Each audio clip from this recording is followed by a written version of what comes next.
So we had, what a day it was. I mean, everybody was hooked on to this budget speech, a 90-minute speech, and a lot was expected. I straight want to dive in and come to Mr. Aggarwal.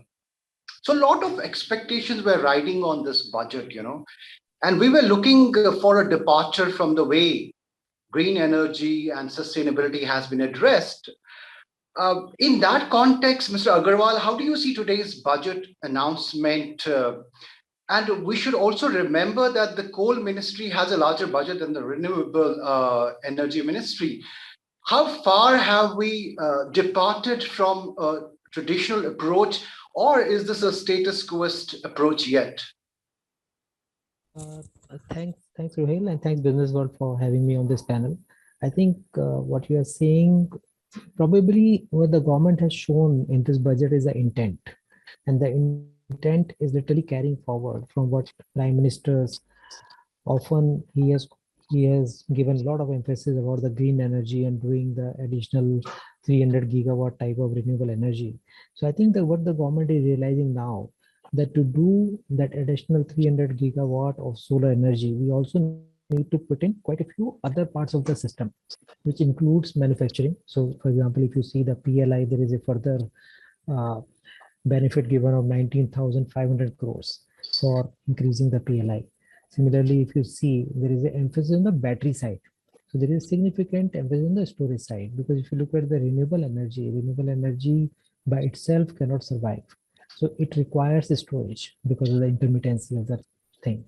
What the government is now saying is that we are going to integrate all these things with the battery swapping and the battery as a service, and also including battery as a part of the infrastructure, core infrastructure sector. So that means that there will be more investment that can flow on the storage side. If there is more investment that comes in the storage side, obviously the renewable energy also, or the solar generation also becomes much more viable. And that is also compounded by the fact that there is a more of make in India. I think it's a more like a, apart from the PLI, which is very specific, it is at this stage is more like a intent budget that we want to promote more of the batteries, we want to promote more of the electric vehicles. So that, I think that is more on the renewable energy side. Of course, there are other areas which we can cover later about the new energy areas, like the coal gasification or the biomass monetization, etc., etc. Right. Mr. Shrivastav, same question to you. What's your first reading of this? What are the big takeaways for you if you look at the sectors of green energy and sustainability? Well, let me say, I am actually very reassured after listening to the budget. We are an American company who has an abiding interest in this country for more than 25 years. We were once upon a time, and you raised an issue of a coal sector. We were in the coal sector. We even owned a mine, coal mine, and 4 plants and a merry-go-round railway station, train. But we, as a company, have exited from that. And therefore, we stay in this country in a battery storage, which we built and operate. And we are looking for renewables. From that angle, if you ask me, there are some very significant signals have come. A couple of them have been mentioned by Sanjeev. One is clearly the intent. I would also add the political commitment of the leadership of the country is very significant for any international investor, that the leaders of this country, especially the Prime Minister, are so committed that they have targets for 2030. Now come to specifics. Right. Since there is an incentive for production-linked investment, there is an incentive for manufacturing in India, there is an incentive of Atmanirbhar and localization. And in that context, I like the idea of 10 tax incentive to be continued 3 out of 10 consecutive years, and they have extended the life of that thing, because to set up manufacturing may take between 1 to 2 years. It's not easy. For whatever reason, we can discuss in a separate call. The second one is the tax regime. That's 15% tax is now again applicable. They have extended this.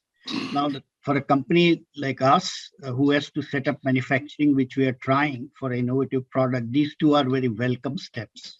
Right.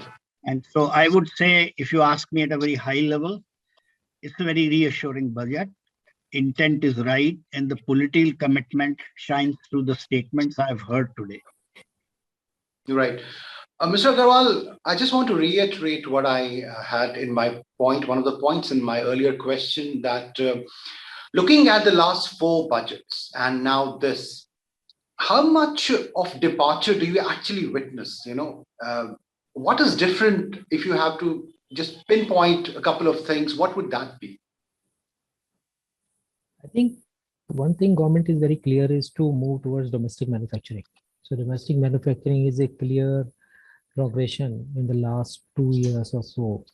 And before that, it was more a bit of the promotional thing that, okay, you bring the equipment from anywhere, you get some subsidy also. So I think the subsidy element in the solar is completely gone. And so what we are faced with is like more like the market realities. On top of that, we are also having the custom duty. So on one hand, we want to do a lot of solar, but on the other hand, probably the benefit of the cheaper international manufacturing is going away. So while one has to always look at the larger ecosystem perspective, saying that, okay, make in India is good, and therefore we must have some sort of the control on what is coming into the country, things like that. But I think it's a little bit of a, I would say, catch-22 situation as far as the government is concerned. On one hand, you want to have cheaper power, you want to have a lot of solar power. On the other hand, you want to promote Make in India.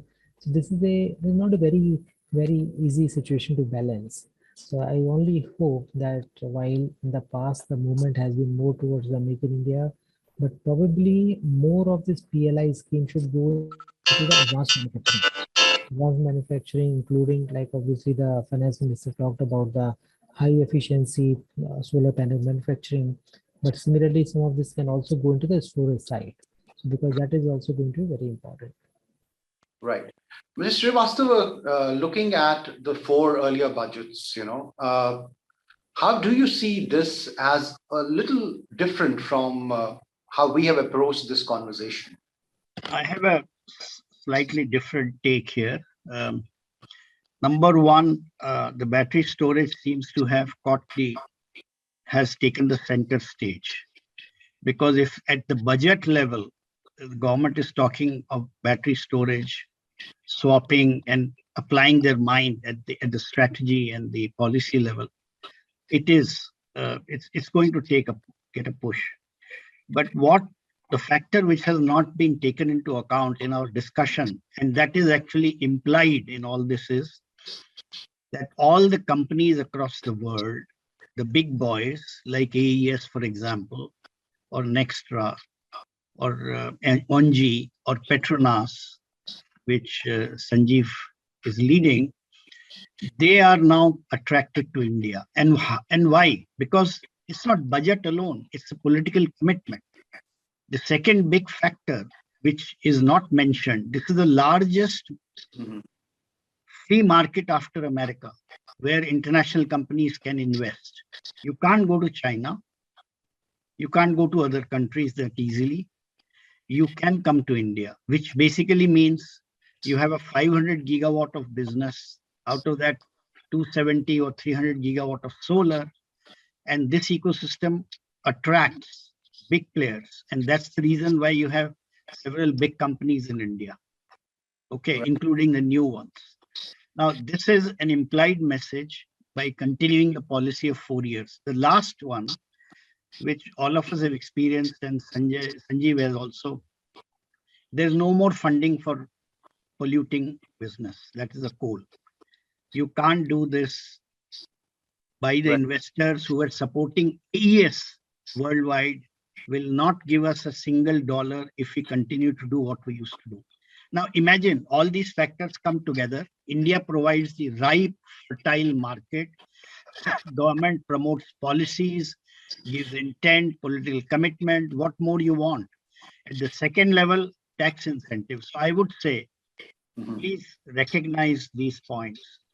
these play a role. Government cannot say that because of so and so reasons, because the coal is not being funded, etc., come to India. They are giving a roadmap to come to India. I think that's a big message taken from the last 3 to 4 years. We have to see the political commitment, which is there and which is something very encouraging. Mr. Aggarwal, taking from there, our country has set an ambitious greenhouse gas emissions reduction target for 2030 and 2070, which experts say that will take trillions of dollars, access to a technology, and a complete overhaul of some sectors of the economy. Tell me, is it how achievable? What are your suggestions? Are we on track? Do we need to relook, rethink, reapproach things to make that happen? So I think it's a very, very interesting one, because a lot of countries and a lot of companies are committing net zero, right? So for example, while India as a country has committed 2070, Petronas as a company has committed 2050. There are many companies who are saying by 2030. So it's a quite a bit of a challenge for people to do that. And to do that, it's true that a lot of investment will be required, not only to set up the new energy plants, but also to actually transmit this electricity. So there is and the whole ecosystem has to be such that the energy can be absorbed literally in the real time. So I think it's going to be a very difficult task to actually achieve a net zero. And some of the sectors are very, very polluting, like a cement or a steel mill, etc., and they will find it tougher. So there will be involvement of, say, for example, energy efficiency to achieve net zero, because at the same time, while you can generate green energy, but you can also consume less. So to that extent, it contributes to your net zero technology.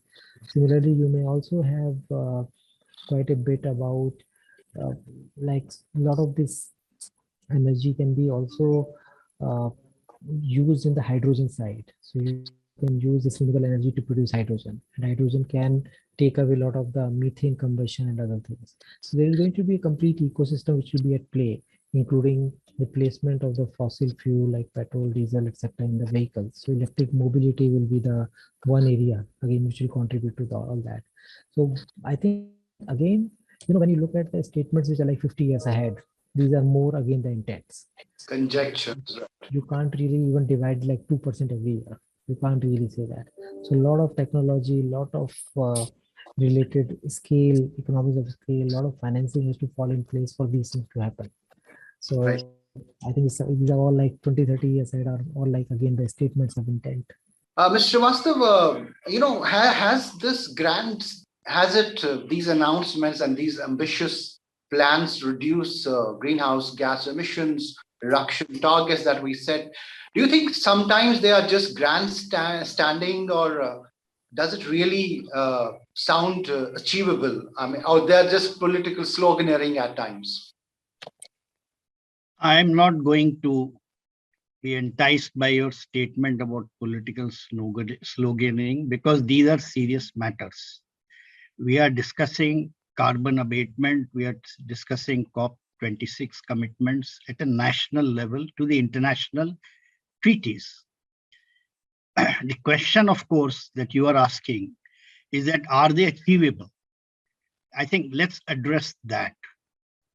Okay, intent is there, political commitment is there. Are they achievable? And you asked for the investment side as well. So let me attempt to answer in a broad sense.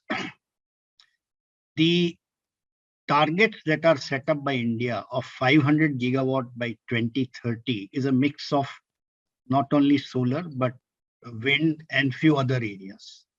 Having said that, the investment that will be required for such kind of is quite phenomenal.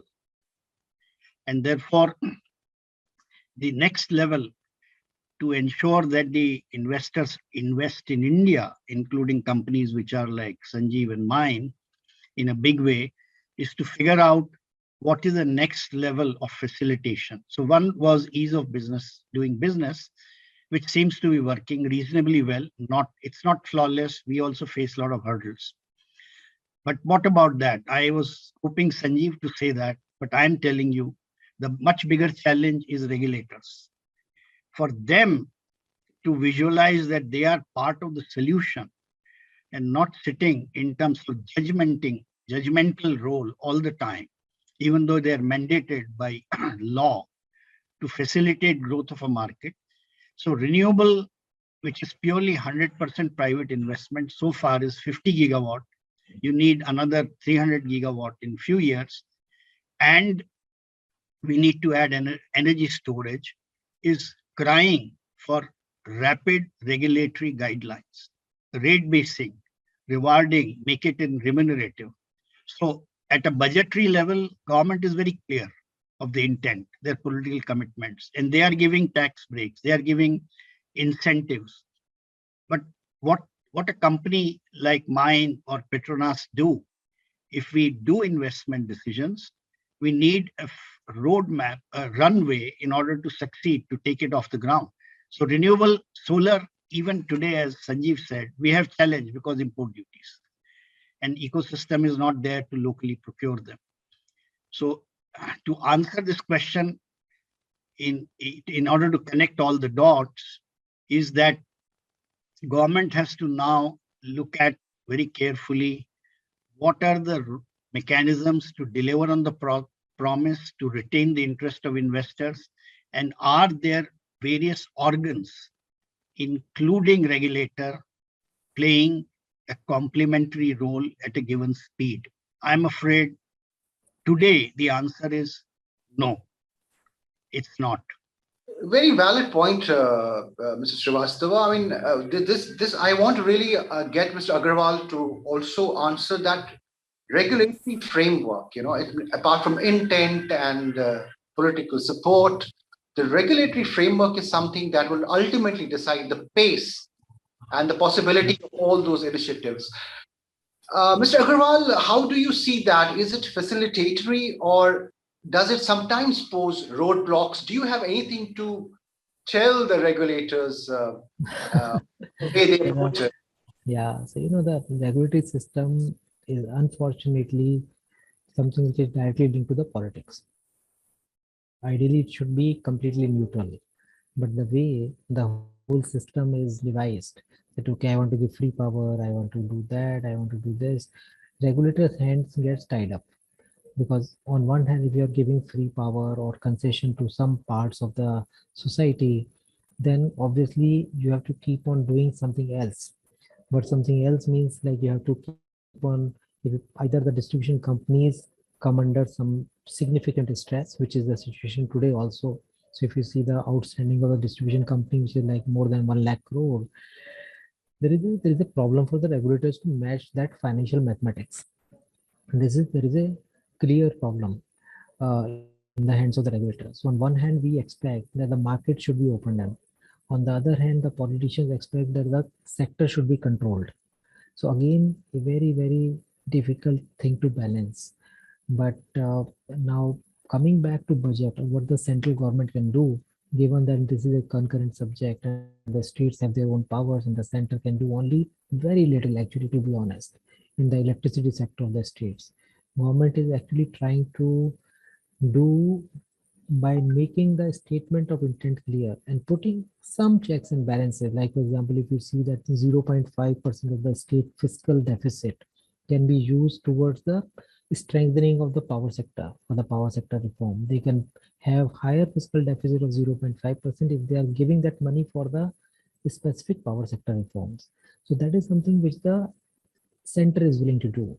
Now, to what extent its states are able to actually implement the reforms on the ground, or they just take this money to borrow more and to fill their losses, that again goes back to the states. Very difficult thing for center to manage.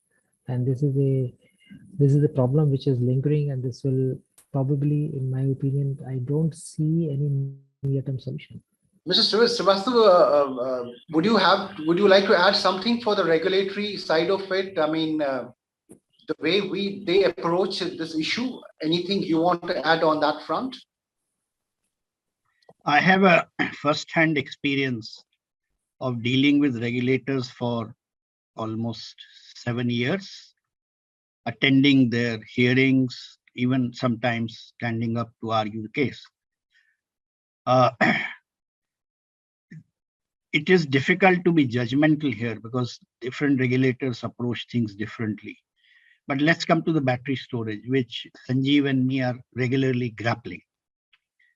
We have built a battery storage in India, in Delhi, which is operating for 3 years. It's one of the biggest in South Asia.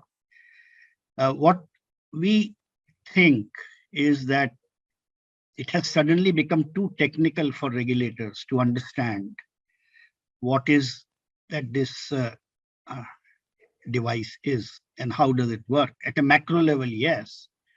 But the moment we come to things like, which is new jargon or new lingua franca, like frequency control, voltage stabilization, even harmonics, and then you get into an extremely difficult territorial area where linking this technology, other than at a high level saying that there's an intermittency and this is going to fulfill that role, but at the same time it can do so many other things, is like selling a high-end Mercedes car for somebody to go from point A to point B for next 20 years without using its features. While he buys it with the features which are available, which can be used anytime in the cockpit of the car. So if you are asking me, my concern is the confidence that the regulator has about passing these regulations, guidelines, tarification comes from them acquiring a direct feel and experience. Unfortunately, it is taking a lot of time. We have tried for 3 years, and we can see that there is a degree of tentativeness, uncertainty prevailing around these things. And then at the end of the day, Sanjeev said it's a political issue. So while everything is ready and ripe for them to pass an order, they will look up themselves and analyze what will be the political consequences. And the customer and the end user will come back and say, wow, so you added energy storage, increase my tariff. So I think there is a lot of patience required here. But the price of patience is that you are distracting investors from investing in energy storage capacity in India. That's the way I can put. Of course, I think not making it time bound is a cost. It puts off potential investors. That's a valid point. Mr. Aggarwal, I want to bring this point. If you look at August 2021, Honorable Prime Minister announced a national hydrogen mission in his Independence Day speech, which aims increasing India's energy self-reliance and also enabling its clean energy transition. How far have we taken on this in your view? Are we on, what needs to be done to make... Hydrogen is even further away from solar and the battery. First solar, then batteries, and then hydrogen. Hydrogen is like 10 years away, literally. If you really look at from the electrolyzer manufacturing perspective, the types of things which actually need to be done, hydrogen of that scale. Because Right. the largest hydrogen electrolyzer which is operating in the world today is like 200 megawatt. And here we are talking of tens of gigawatts, which companies like Reliance, etc., want to do that. So the technology is still early to do it at scale. So if you want to do it like $1, therefore the pricing of the electrolyzer and the other stuff has to come down significantly, and then the scale will pick up. Again, statement of intent, and to put the policy in place. So things will fall in place. At least I would say that it's more like a national level intention that we as a country are interested in transiting to green energy. Now, what format that will be, it will be quite a bit dependent on how the technology develops, how the capital is available for those things, and how the market adoption happens. Because India is also a market where we should not forget is very, very price sensitive. So while in some of the developed countries like US or the Western Europe, etc., many of these new technologies will find a place. But for a country like India, unless it becomes something which is very, very affordable, you will find few takers. So if you really look at even our solar progress, uh, which in 2009-10 used to be like 17 rupees per unit, and now it is close to 2 rupees per unit. The real adoption took when the pricing became something like 3 to 4 rupees. When that's where the thousands of megawatts actually started bidding out and people signing the power purchase agreement and people actually setting it up. Similarly, whether you look at the storage or the hydrogen, the pricing has to become that extent that it is actually competitive to the alternates. So Right. as long as any technology or anything which is costlier than the alternate available to people in this country is difficult to sell, given where we stand on the economic conditions. Mr. Shrivastav, Prime Minister Modi's focus, on this hydrogen, national hydrogen mission, how does it impact the overall sentiment of sustainability? Of course, we are 10 years away, as Mr. Aggarwal put it, but how does it impact the overall sentiment in this business? AES is also in hydrogen at a very nascent stage. We are not commercially doing anything. We are doing studying everything. But there is one angle which I would like to add in addition to whatever Sanjeev said, that in fact, two angles. One is that it is a big boys game. It's not for small time investors. And therefore you need to really earmark at least tens of millions of dollars in order to do the first projects of a meaningful size. But there is one more interesting aspect, which is like partnerships. For example, all the Reliance and Adani's business require partnerships from the technology provider, from the innovators, etc. And they are the ones, and like we have a partnership in Chile, so they are the ones who are actually getting into a partnership to fast track their plans. I'm not coming to right now to the point which Sanjeev said about pricing. I'll come to the pricing as well.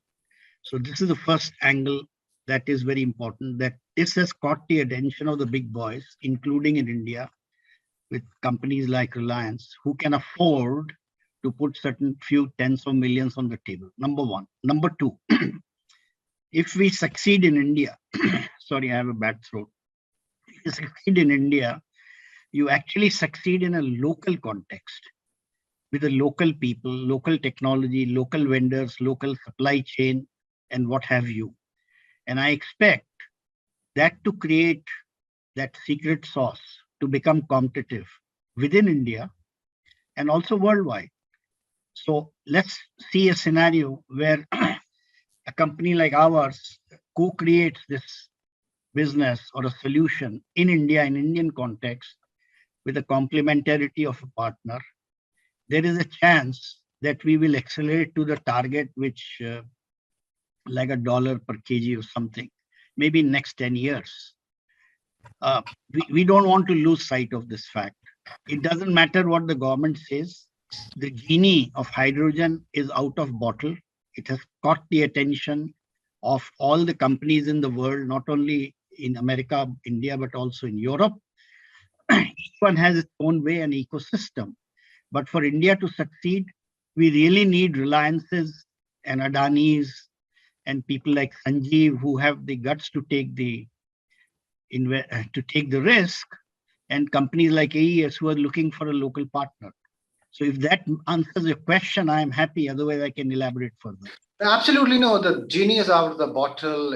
We have to make that genie affordable, but there are ways to do it. Of course, very valid point. Mr. Aggarwal, so India is a lab of for many new projects and things because we have such diverse metrics that we can come up and and that can be at play globally across the world. So when it comes to sustainability, green energy, Sure. so Mr. Aggarwal, yes, your take on this, where do we stand in guiding the global, if you look at the entire industry, where would be India's voice share? So I think India has got a significant voice share, particularly with the International Solar Alliance. Initially, the ISA The International Solar Alliance was like more like the smaller countries that were joining it. Of course, India and France were there. But if you look in the recent past, so we have larger countries are also coming on board. So India has taken some sort of a leadership as far as the solar thing is concerned. So India is saying that, okay, I do exist and there is a UN recognized body, which is International Solar Alliance, and we are leading it. And we have the head office in India. So therefore, from a voice share perspective, India has made all the right noises from ISC to COP26 or to anywhere else. So all those types of statements have already been made. So therefore, I think as a country now it is almost given for us that we have to move in that direction because we have declared that we are there and we want to do it. Now we have no option to go back, which is the right thing also. Which is the right thing also. I don't think we'll have a situation like what happened in US that people walk out of the COP thing, etc.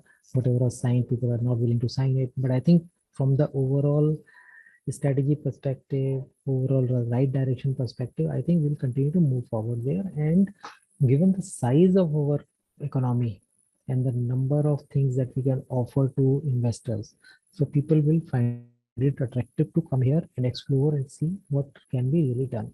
So I think India will remain literally on the center stage. Right.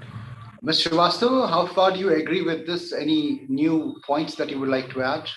The sheer size of India is humongous by international standard. The sheer size of targets are extraordinarily big. The only other countries which can talk about is China and US. But remember, the bigger challenge which is inherent because of the existence of this country at this scale is that the world cannot achieve its decarbonization mission without India achieving its own mission. You cannot solve by El Salvador, Dominican Republic, or Panama to make 100% CO2 free energy. It doesn't make a difference to the world. It makes a difference to the world if India does decarbonization. So if you ask me, that mind space, even if it has a little bit of a negative connotation, is coming from there. That unless India addresses the elephant in the room, that elephant is for everybody's room. Keep that in mind. Yeah, Mr. Srivastava, so this point, so there's an uneven way of looking at things. Do you think, or is it a valid point at the same time? This is a political argument because in aggregate, we burn 600 million tons of coal every year. We operate 200, 250 gigawatt of coal plants, and we are still not shutting down old plants. It per capita is less because we have a population. Same thing is about coal. We have a huge coal deposit, but per capita we are way below several countries. It's a political argument that yes, we have very low per capita emission, therefore why should we bother? But it's almost like saying that, look, I'm an elephant and therefore don't teach me. And the rest of the people are very small. They have a role, but we have to recognize that our aggregate impact is very high. We occupied the mind space of the world in terms of the commitments we have made, in terms of the progress we have made. 50 gigawatt that we have solar is more than most of the Latin American countries' national capacity. Right. Just imagine that. Right. And renewable of 125 is more than Brazil and Chile. Chile's installed capacity in their whole country. So we are really big.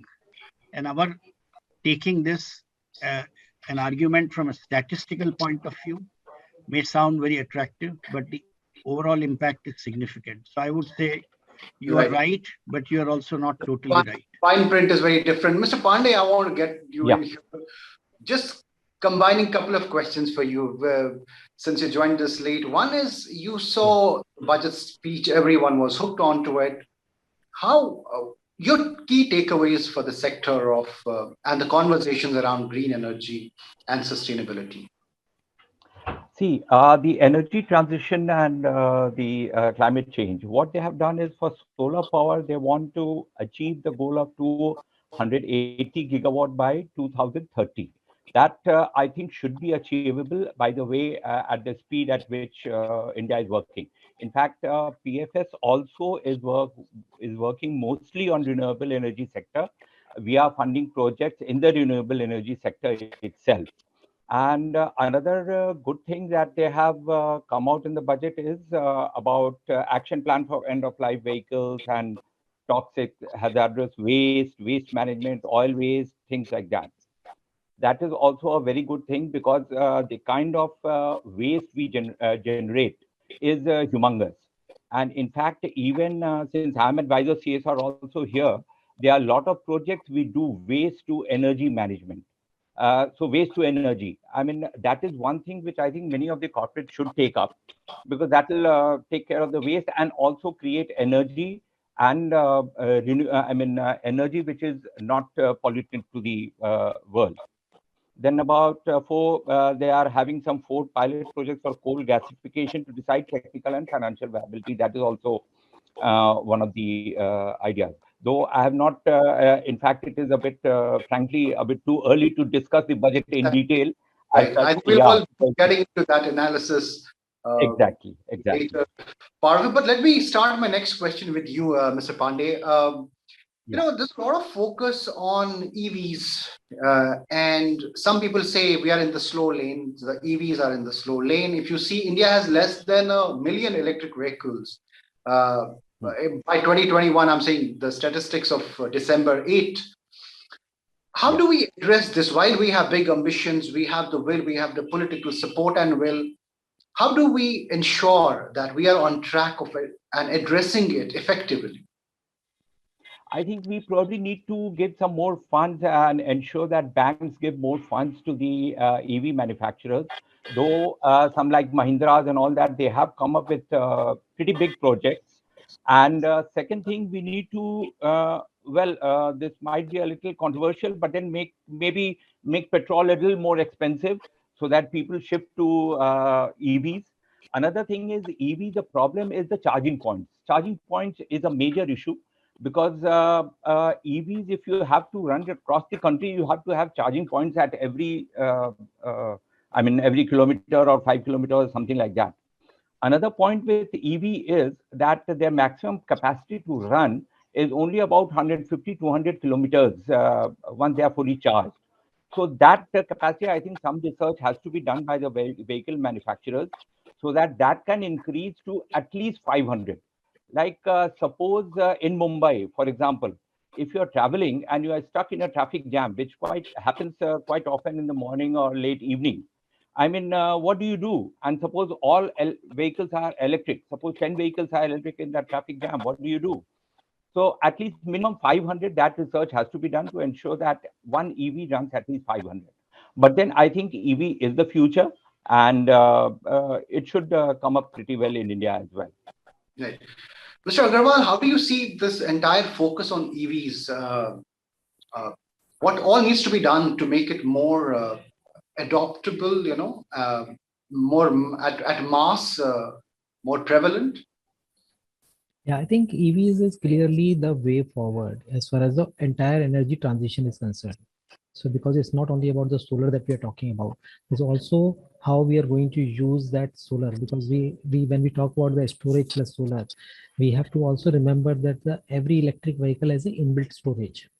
So one can use the batteries of these electric vehicles as a storage element. So whenever there is a more generation happening, you can actually start using the storage of the electric vehicles to, like for example, if I come to my office, I park my vehicle, and therefore during the daytime when there is more power available, and probably there will be more time of day pricing saying that okay, solar is cheaper at this time, so let me get the storeable power, charge my vehicle, and I go back in the evening, right? And I'm not using the more costly power which may be in the evenings or at night. So in the future, we may see that instead of the night pricing being cheaper, we can see the day price being cheaper. So during the sun hours. So if you look at that type of situation, so electric vehicles clearly have a play in this energy transition. Recording in progress. Because of the entire overall ecosystem which has developed in the manufacturing sector of electric vehicles across the world. I am not again talking about India. This has become almost an imperative that electric vehicles will happen because it is cheaper. Again, I come to my point about the price preference. People prefer something which is cheaper. Now, the only thing which is probably going to hold it back is about the range of these electric vehicles. Once it becomes a range of somewhere, I would say around 300 to 400 kilometers, this we'll be able to cover a lot of the short distances, like for example, Delhi to Chandigarh, Delhi to Jaipur, etc., without any break. Because as soon as you have to take a break, you need the charging stations, you need to take a break of like half an hour at least to charge the vehicle again. So those types of things, the charging infrastructure thing has to little bit develop if you want to make it more like a intercity type of a thing. Right. Mr. Shrivastav, quickly, how do you see the slow lane where EVs are stuck in? I come from nuclear technology. I'm a nuclear engineer. I think most of the people never knew about me. But let me tell you, we used to have an adage that it takes 10 years for a technology to prove itself. I'm talking in all sense because this has a more decentralized infrastructure and it has a customer who's directly interfacing. In case of electricity, you are only taking it from the wall socket, not from the way you are using electric vehicles. So, and you take the energy, run around the whole city, they come back disappointed. So the whole ecosystem has to take 10 years. My other hope is that while it solves one problem, it doesn't become more complicated for distribution company to have more burden. The reason is I've been hearing a lot about solar charging batteries. I don't see that actually happening in this country. There is no solar plant which is charging batteries, except these teeny mini ones which are like a UPS system. They are not commercial. They don't have the features. They don't have the cockpit with an intelligence. So my point is, it is all coal. So the more you put EVs, the more coal you burn, the more PLF of coal plant goes up, the less expensive it becomes. Coal plants become again interesting for the investors. And the government will say, why? If the efficiency of the coal plant is better now compared to 60% to 70, CO2 per kilowatt hour is going down. So it will drive that. I mean, I have done this to a little bit of a deep diving through my team, and we found that because we were operating thermal plant, that actually is beneficial for us to EV to take up in India. And if the power is taken up from the wall sockets or the petrol pump, they don't have solar plant on the top. So I'm saying 10 years to debug everything. A lot of learning from US will come. A lot of learning from Europe will come. And soon you will have Uber and Olas of electric vehicles in India. Right. It has, I think, bigger in a way. Some of them have started, but let me come, esteemed gentlemen. We have only 5 minutes, so I will come to everyone with 1.5 minutes of time. Starting with you, Mr. Pande. So, give me a sense of what should the government do to put in place strategies which are effective to bring India closer to its green energy target and equitable energy access. See, there are, of course, one thing Mr. Shrivastav mentioned that any new technology will take about 10 years to really settle down. So like in electric vehicles also, once you maybe even in the evening when you come back from office and you park it in the garage, then you have to go and plug in and a lot of other small little things have to be done before the car is ready for charging. So all that has to be taken care of. Second thing, he also rightly said that the batteries cannot be solar charged. So what we will need to do is create electricity through solar panels. And that goes to the plug where the car is charged. So I think solar energy, in fact, we did some work in Bhadla. Bhadla is that desert area in Rajasthan, which is ideal for a solar park. Of course, there is one of the world's second largest solar park there. That has to be developed a little more and a little faster. Like it has a capacity of about 2,500 megawatts, but I think hardly about 1,000 or 1,200 has been operational as of now. So that has to be taken care of. Little more funds have to be involved there. I think as you've been talking about, this has to be a mix of the renewable energy generation, solar, and probably at some stage offshore wind, and the storage and the electric mobility. So all these, and probably as you move forward into the hydrogen side. So 3, 4 things are there which all have to interact in a seamless manner, and we should be able to transmit or transit electricity from one source to another almost seamlessly. And that is where the real green energy transition will happen. I have a very simple comments. Number one, all the political comments and intent should continue to support the government's idea of decarbonization and 500G. That has a resonance worldwide. I can guarantee when the Prime Minister visits US, at least 30 to 50 top CEOs line up to say hello to him. And why? Because India is such an important component of the world solution for renewables, greening. The second thing is budget is not the end of all. I think we have another 6 to 8 months in order to further fine tune the policies and the guidelines that the government is doing. And we are looking at the fine print. My team is looking at it, and we just discovered that unfortunately the custom duty for importing panels remains 40%. It's not gone away. That was our hope, at least for 3 or 6 months, to have a runway. So my sum and substance is, whatever government is doing, we welcome it. We would like it to be refined, reinforced from time to time in order to make it very attractive, retain our attention, at the same time, ease of business. All this is what we are expecting.